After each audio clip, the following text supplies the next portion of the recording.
Aš esu Gediminas Dubonikas, daugelį metų dirbau žiniasklaidoje, komunikacijos srityje.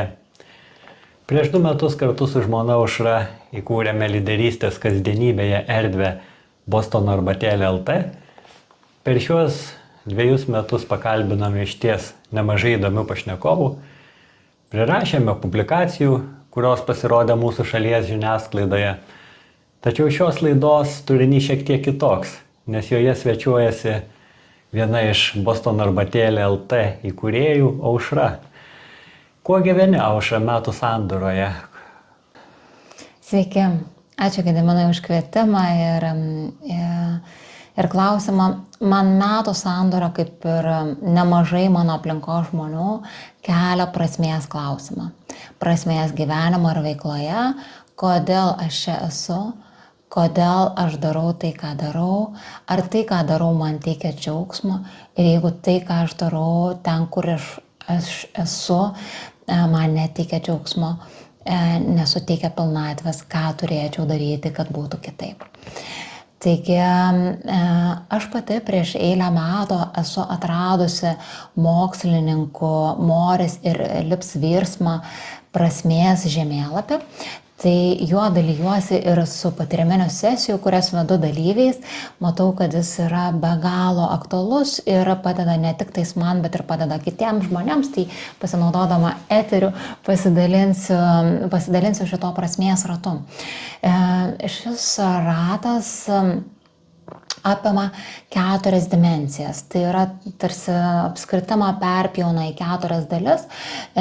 Dimensija aš ir kiti, ir buvimas, ir darimas. Ir tokiu būdu gaunam tokius 4 dalis, kuriuose išryškėja labai svarbus momentai. Mokslininkai sako, ir aš pati savo gyvenime patiriu tai, kad skirtingais gyvenimo etapais skirtingi dalykai mums suteikia prasmę arba jo suteikia mažiau. Ir kad tai yra kintantis. Vis dėlto tie esminiai dalykai yra vienodi visiems žmonėms ir kai žmonės ateina su prasmės klausimais, kai juos išskaidome į tam tikras dalis, jie sako, aha, kaip įdomu, negalvojau, kad šitie dalykai, kad patyrinėjęs ir atradęs, kad man trūksta to ar ano, yra todėl, kad todėl aš jaučiuosi nepakankamas. Taigi tie 4 dalykai yra, kur susiduria aš ir buvimas. Tai yra vidinio potencialo, vidinio aš realizavimas. Aš manau, kad šiais laikais, šiais bėgimo, skubėjimo ir intensyvaus tempo laikais, šiai dimensijai mes dažniausiai neturim erdvės, neturim laiko ir tiesiog esam užgrūdę į šalį, kur aš galiu susitikti su savim. Aš galiu tiesiog būti ir suprasti, kas aš esu, kur aš esu. Kiekvienam žmogui, būtų tai intravertas, ekstravertas, to buvimo, susitikimo su savimi be galo reikia, nes kitaip mes pametam save ir pasiduodam kažkur kitur. Buvimo ir kitų dalis, dimensija, apima bendrystę, vienybę su kitais žmonėmis.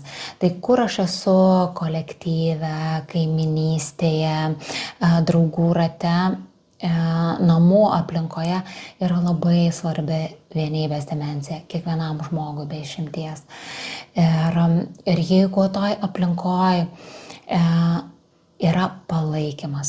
Jeigu toje aplinkoje aš jaučiuosi esantis svarbi, jeigu, sakykime, darbinėje aplinkoje mano kolegoms rūpi, kaip sekasi mano šeimoje, rūpi jiems mano sveikata, tie dalykai, kurie yra tiesiogiai nesusiję su mano darbu, aš tuomet jaučiuosi gerai. Jeigu aplinkoje, kurioje aš esu, kurioje veikiu, yra apkalbos, yra nepasitikėjimas, nėra palaikymo, man yra blogai. Ir kiekvienam žmogui yra blogai, nes mums reikia tos vienybės su kitais žmonėmis patyrimo. Einant, leidžiantis tuo apskritimu žemyn, yra kiti ir darimo dalis. Tai čia yra tarnystė. Išties kiekvienas iš mūsų turim tam tikrus talentus, tam tikrus gebėjimus ir juos realizuojam per savo veiklą. Todėl kiekvienam iš mūsų yra labai svarbu pasitarnauti kitam žmogui. Todėl darbas užima tokią didelę mūsų gyvenimo dalį, ne šiaip savo, ne vien tik todėl, kad mums reikia uždirbti pinigus ir išsilaikyti, bet kad mes turim tam poreikį tarnauti, padėti kitiems žmonėms savo darbu ir atrandam tame labai daug prasmės. Ir ketvirtoji dalis yra apimanti darymą ir aš dimensiją. Tai čia yra visapusiško savo potencialo realizavimas. Gali būti, kad veikla, kurią aš užsiemu, yra be galo prasminga ir suteikianti daug džiaugsmo šalia manęs esantiems žmonėms, bet gali būti, kad aš jaučiuosi, kad gal išaugau iš šitos veiklos, gal tai yra ne mano veikla ir aš nesijaučiu komfortabiliai tame. Todėl yra be galo svarbu patyrinėti ir atrasti, kam aš esu pašaukta, nes kiekvienas žmogus turi savo pašaukimą, savo profesinį pašaukimą, savo kelią, kuris be abejo gali keistis ir keičiasi gyvenimo eigoje, bet vis tik tam tikrame tarpsnyje aš esu kviečiama kažkokiems konkretiems dalykams ir kai aš galiu tai realizuoti savo vidinį potencialą, aš patiriu begalinį džiaugsmą, begalinę ramybę. Aš galiu, atrodo, dirbti neskaičiuodama valandų arba grįžusi iš darbo, grįžusi iš veiklos, aš jaučiuosi pakylėta, aš jaučiuosi įkvėpta. Tai be galo žmogui yra svarbu surasti šitai ir, kreipti savo veiklą į tai, kiek tai galima. Žinau, kad tai būna be galo sudėtinga. Taigi, šitas dimensijos aš matau, kaip žmonėms atveria visai kitus horizontus. Ir be to, kai aš dirbu patyriminėse sesijose, kviečiu dirbti porose, pavyzdžiui, ir kai dalyviai sudaro savo prasmės ratą tam tikrai veiklai ir jo pasidalyja su kitu dalyviu ir išgirsta grįžtamąjį ryšį, nustemba, nes kitas žmogus atspindi ir pamato, sako, yra buvę, kad viena dalyvė, sako, aš turėjau ten 7 veiklas užsiėmusi ir man atrodė, kad aš vis tik dar per mažai darau. Kai grįžusi po pasidalymo, jinai pasidalijo, sako, mano pašnekovė, sako, klausyk, man atrodo, kad tu ne per mažai darai, tu kaip tik darai per daug, tau gal reikėtų stabtelėti. Ir sako, tai mane labai įkvepia. Taigi, žengiant dar žingsnį toliau, aš užsiminiau apie misiją, apie pašaukimą, kurį mes kiekvienas turime. Aš pati esu susidariusi savo asmeninės misijos teiginį, viziją asmeninę, suinteresuotų šalių žemėlapį. Ir man tai yra tarsi kelrodė žvaigždė mano gyvenime, nes gyvenime staiga atsiranda daug įvairių projektų, daug įvairių pasiūlymų, daug įvairių nuostabių pasiūlymų, nuostabių galimybių. Ir klausti yra gera, ar tai yra man, ar tai yra dabar man skirta. Ir šitas asmeninės misijos teiginys, vizija, į ką aš einu, mano vertybės, suinteresuotų šalių žemėlapis, kas yra mano suinteresuoti mano gyvenime svarbiausia asmenės ir kokius jie turi lūkesčius ir iš to kylantis mano tikslai, man teikia daugybę atsakymų. Visai neseniai su savo mentoriumi, profesoriumi Jody Fry, kuris yra vedantis mokslininkas dvasinės lyderystės temoje pasaulyje, labai garsus iš Amerikos, iš Teksaso. Mes kalbėjomės apie tai, aš dalijausi, kaip Lietuvoje mus pasiekia žinios apie žmonių pasirinkimą išeiti iš šio pasaulio dėl per didelės jos slėgusios naštos, nors išsilavinę žmonės turi nuostabias pareigas, turi labai prasmingą veiklą, turi ir pajamas, turi ir sėkmę, atrodo visko daug turi ir padaro tokius stiprius pasirinkimus. Ir jis atkreipia mano dėmesį į tai, kad Jeigu asmuo turi savo asmeninę misiją, labai aiškiai išsigryninęs, yra labai maža tikimybė arba visiškai nėra tikimybės, kad jis imsis veiksmų nukreiptų prieš savo gyvybę, nes jis turės aiškumą, dėl ko jisai veikia. Ir jeigu jį puls kažkokie įvairūs dalykai, kurie yra ne jo, jisai turės kažkokio vidinio rezervo, vidinio resurso ir atsakymo, kaip su tuo, kaip tai išgryninti. Todėl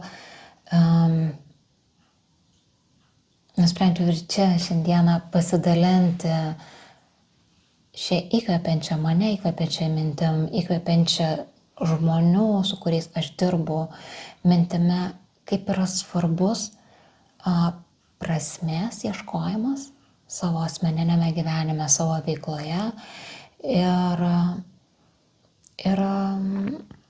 atradimas tam tikrų dalykų, dalyjuosi šito prasmės ratu, galbūt kažkam kils noras pasidaryti savo veiklos prasmės ratą ir pasižiūrėti, gal kažkurios dimensijos trūksta. Čia prisiminiau staiga, kad mokslininkai Lips Virsma ir Moris sako, kad labai svarbu, kad būtų balansas tarp šitų 4 dimensijų. Kad, pavyzdžiui, jeigu pas mane tarnystės yra labai daug, labai didelis, aš net patyriminėse sesijose kviečiu asmenis pasižymėti, kiek jie, maždaug, kurioje vietoje yra jų viena dimensija. Ir, pavyzdžiui, jeigu tarnystė yra, jeigu aš labai daug dirbu, jeigu aš dirbu keliose darbuose, jeigu aš nebeturiu laiko pabūti su savim, su kitais, aš bėgu, užkliuvu, visus keikiu, nes visi man trukdo, nes man reikia tiek daug padaryti. Tai ir visos kitos yra susitraukę, tai yra dėmesio. Tai gali būti indikacija, kad yra kažkas negerai, kad aš turiu imtis veiksmų, kad neteičiau iki tos ribos, iki kurios nenorėčiau ateiti aš ir nenorėtų kiti, kad aš ateičiau. Tai labai svarbus, niekada mes to tobulo balanso neturėsim, bet vis tik pasižiūrėti, turėtų būti tiek tarnystės, tiek vidinio potencialo, vidinio aš realizavimo, tiek savo profesinio realizavimo, tiek vienybės su kitais dimensijos, daugiau mažiau tam pačiam lygmenį toks balansas sveikas.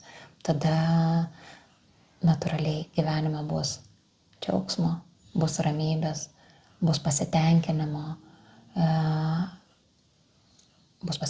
man ir bus aplink mane esantiems žmonėms. Sakyk, prašau, iš kur semiesi pati įkvėpimo tokiai veiklai? Sakyčiau, du svarbus momentai. Vienas yra bendruomenė, kurioje aš esu. Aš esu tarptautinėje plotmėje įsijungusi visą eilę veiklų, kur galiu semtis įkvėpimo savo ir dalintis savo patirtimi, kas man irgi yra labai didelis džiaugsmas. Esu pasaulinėje vadybos mokslininkus ir praktikus vienijančio asociacijoje Academy of Management. Ir ten yra grupė, kuri vadinasi Management, Spirituality and Religion. Ji vienija žmonės, mokslininkus, dėstytojus ir praktikus, kurie domisi, kaip integruoti dvasingumą į vadybą. Tai šitoje terpėje aš esu, dalyvauju renginiuose, semiuosi išminties iš žmonių iš viso pasaulio ir kartu pati dalyjuosi tuo, netgi ir vedu tam tikras, suvedusi tam tikrą sesiją tenais. Esu tvarios mąstysenos grupėje LEAP, kuri irgi būria žmonės, kurie domisi tvarumo temomis, nes dvasingumas yra labai tampriai susijęs su tvarumu. Visai neseniai dalyvavau keletoje konferencijų tarptautinių. Inner Development Goals Summit buvo ir Templeton fondas organizavo Global Flourishing Conference. Tai sukuosi šitose aplinkose, bendrauju su žmonėmis ir ieškau ten įkvėpimo šaltinių. Antras įkvėpimo šaltinis man be galo svarbus ir jis yra kasdienis mano darbas, tai savo vidinio resurso puoselėjimas. Tai, ką aš kviečiu sesijų dalyvius, žmonės, su kuriais aš bendrauju ir kuriems padedu, aš pirmiausia praktikuoju pati. Ir tai prisiimu kaip labai didelę atsakomybę, nes žinau, kad duoti galiu tik tai, ką turiu. Ir kartu tai man suteikia man pačiai labai aiškę mano gyvenimo kryptį. Tai aš turiu visą eilę praktikų, kurios man padeda puoselėti mano vidinį resursą. Pavyzdžiui, atsikėlusi anksti ryte, aš skiriu laiko ryto puslapių rašymui. Tai yra ta praktika, kuri man leidžia apvalyti savo protą, išgryninti mintis. Neturiu jokio plano. Vadovaujuosi Julia Cameron, kūrėjo kelyje pateikta metodologija ir man tai be galo padeda. Jeigu tik tais kažkas, kas nori ryžtis šitokiam dalykui, nes dažnai mums ir tai sunku atsikelti anksčiau, turime daug dalykų, kuriuos padaryti iki išbėgdami į darbą, visą tai suprantu ir tai yra išties iššūkis ir man pačiai, bet to nauda yra begaliniai didelė. Aš gyvenu prie miško ir pasinaudodama kiekvieną progą einu į mišką pasivaikščioti, nes gamta yra man didelis įkvėpimo šaltinis. Gamtoje aš atgaunu jėgas, pailsiu, pamatau visai kitaip realybę. Aš lankau judesio praktikas. Tai atrodo, kaip judesys gali būti susijęs su savo vidinio resurso stiprinimu, man tai yra tiesiogiai susiję. 1,5 valandos judesio praktikoje aš išgyvenu stiprias kovas, eidama per kūną, atrasdama kūne galimybės, aš atrandu galimybės savyje. Ir tai yra meditacija, tai yra ir džiaugsmas, ir kartais sunkumas, ir nežinojimas, kaip būti, nežinojimas, kaip atlikti judesį, nes tai yra tokios netradicinės judesio praktikos, kur per ieškojimą kūno judesio mes einam ir kartu intensyvios, tai jos man be galo yra reikalingos, svarbios ir atveriančios pačius horizontus. Aš taip pat esu katalikų tikėjimą išpažįstantis žmogus, tai visos katalikų praktikos, kasdienės švento rašto skaitimas, malda, mišios sekmadieniais, sakramentai, yra tai, kas man suteikia jėgų toliau eiti ir judėti į priekį. Na ir įvairūs kūrybiniai projektai. Kūrybiniai dalykai, Julia Cameron kviečia turėti tokį kas savaitę pasimatymą su menininku, tai aš irgi kiekvieną kartą ieškau, kur aš galėčiau būti labiau kūrybinga mažose dalykuose. Galbūt kažką namuose pasiūti, galbūt pagaminti maistą kitokiu būdu, galbūt kažkokią dekoraciją pasidaryti, įvairiais būdais, ar apsirengti dar kitaip, ar pasipuošti. Tai šitas atrodo toksai natūralus dalykas, bet kartais man reikia pastangų, kad aš eičiau į tai, nes aš žinau, kad tai koreliuoja su tuo, kas aš būsiu savo profesinėje veikloje, ką aš galėsiu nešti sesijų dalyviams, žmonėms, su kuriais susitinku. Kiek žinau, savo mokymų, savo praktikų metu taip pat integruoji ir judesio elementus. Kaip tai atrodo, ar žmonės nuėję į tavo mokymus turi atsinešti kilimėlį ir daryti kažkokius fizinius pratimus, ar tai yra kažkokios kitos išraiškos? Tikrai ne, mes nedarome mankštos, tai nėra ar jogos, ar kažkokie kiti užsiėmimai. Vis tik aš pakviečiu žmonės pajudėti, nes yra atlikti tyrimai, kad po 20 minučių sėdėjimo mūsų smegenys tiesiog sustingsta. Ir mes nebegalime išeiti į kūrybinius sprendimus, turim pajudėti. Ir po vaikščiojimo ir dalyviams rodau tokį paveikslą, kur matosi, kaip smegenys yra suaktyvėję. Tai bet koks judesys suaktyvina mūsų smegenis ir mes galime atrasti dalykus, kurių sėdėdami neatrastume. Todėl man pačiai yra be galo svarbu judėti. Ir aš savo patiriminę sesijų dalyvius kviečiu judesiu, ypač jeigu, pavyzdžiui, vedu visos dienos trukmės sesiją, tai 8 valandas išsėdėti yra tiesiog nusikaltimas. Aš netikiu tuo, kad mes tik vien per galvą, vien per mąstymą, vien per protą galime ateiti dalykus. Mes labai daug esame, mes labai daug žinom, mes labai daug mokomės, mes labai daug dirbam proto, bet esame atjungę dažnai kūną. Ir kūnas yra mums didelis informacijos šaltinis ir mūsų kūnas yra taip sukurtas, kad jisai turi judėti. Tai aš žinau, kad žmonėms, ir aš žinau, ir aš matau, kad yra sunku išjudėti, nes yra nepatogu. Aš atsistosiu, galbūt aš atrodysiu negražiai, galbūt mane pakvies pajudėti ir man bus gėda tą žingsnį padaryti. Ypač mūsų kultūroje čia tokie šiaurietiški, mes esam santūresni ir tai yra nelengva. Tada aš darau irgi tokias kaip žaidybinę formą, pakviečiu judėti poroje, kai nebūtinai aš turiu susikoncentruoti judesi, bet kažkokią atlikti veiksmą su kitu asmeniu, kaip žaidimą, tada net nepastebi žmonės, bet juda, yra judesyje ir tai atveria labai, labai didelius horizontus tiek pačiam asmeniu, tiek pat, kaip minėjau, yra judesys su kitu, tai kuriasi bendrystė, žmonės pažįsta vienas kitą, atranda dalykus. Tai judesys yra be galo svarbus man asmeniškai ir toje veikloje, kurioje aš darau, jo integruoju tiek, kiek galiu maksimaliai. Ačiū Aušra tau už pasidalymą, o visus mūsų žiūrovus, kuriems kyla prasmės klausimai, kuriems kyla bendrystės klausimai, kurie nori atrasti savo vidinius resursus, kviečiu susisiekti su Aušra, ji tikrai mielai pasidalins savo patirtimi. Iki kitų malonių susitikimų. Ačiū Gediminai už pašnekesį, ačiū, kad klausėtės ir tikrai iki malonių susitikimų virtualių, gyvų, judesyje ir visokių kitų.